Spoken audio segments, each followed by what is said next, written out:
Technology is not a substitute for an idea. It's the thing that can nurture and allow ideas to get bigger and be more amazing. Probably one of the most exciting moments of my career was being back in 1983-84 with Steve introducing the world to Macintosh, a product that was truly going to change the world. When I started talking to Steve again about Apple, we immediately went to how do we get the passion back, how do we get the soul back. We had this premise. We knew that it was going to be personalities and people who made an impact on the 20th century. We had 17 days from the time of approval to the time when we needed to be on air. There were two things that made it possible. One was technology and one was sheer willpower. It would have been impossible to have executed this commercial prior to having a nonlinear editing system. It's a very live situation where new material was arriving each day, so I was constantly changing the material, and I was also changing the cut based upon the copy and the text. What had to be infused is an emotional resonance to the spot. My researcher actually found Maria Callas's home movies.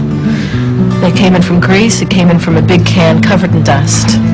And when we found that one moment where she blew the kiss, and then put Gandhi following, I couldn't have articulated what I needed there, but there's incredible power and feeling in that moment. That was what I was looking for. For us, it was important to get this campaign out visually on the streets where people are, in the magazines that they read when they're not expecting to be touched by a tribute from a computer company. So one great way that I used the Mac as a tool was to scan in pictures of the environments that these walls are going to be in. Walls from New York City, walls from Los Angeles, the bus that Rosa Parks is going to be on.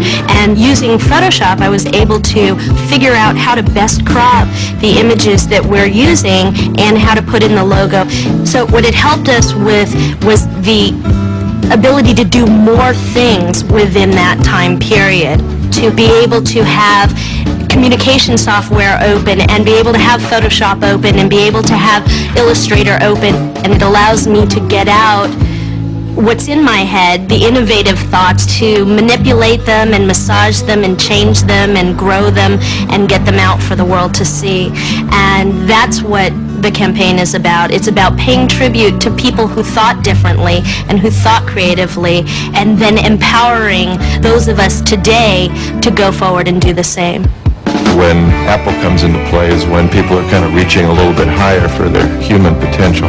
So that means I think we'll make the computers even more accessible, whether that's by price, whether that's by the design of the products. It's always an evolution and a pushing of how much further you can take what we've always done. And the G3s, from what I see, are pretty soon they'll be faster than me. That would be a problem.